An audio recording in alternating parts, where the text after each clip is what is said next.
When Shadrach, Meshach, and Abednego were brought before King Nebuchadnezzar, they knew that he was going to be angry.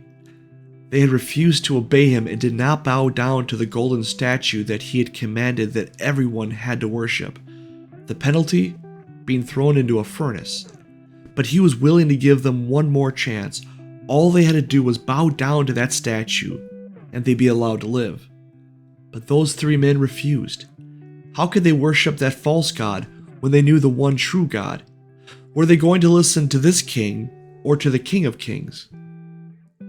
O Nebuchadnezzar, we do not need to defend ourselves before you in this matter.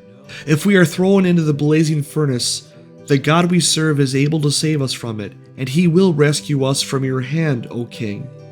But even if he does not, we want you to know, O king, that we will not serve your gods or worship the image of gold you have set up.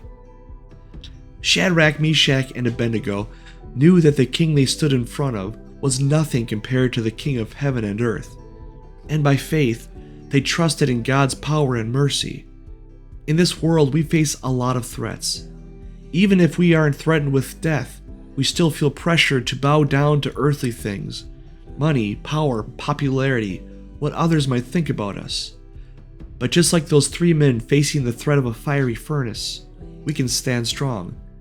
When temptation pulls at us to run after the things of this world, God reminds us of his mercy, and we follow him, not by our own power, but by the strength that God gives to us through faith, because we stand before our eternal King.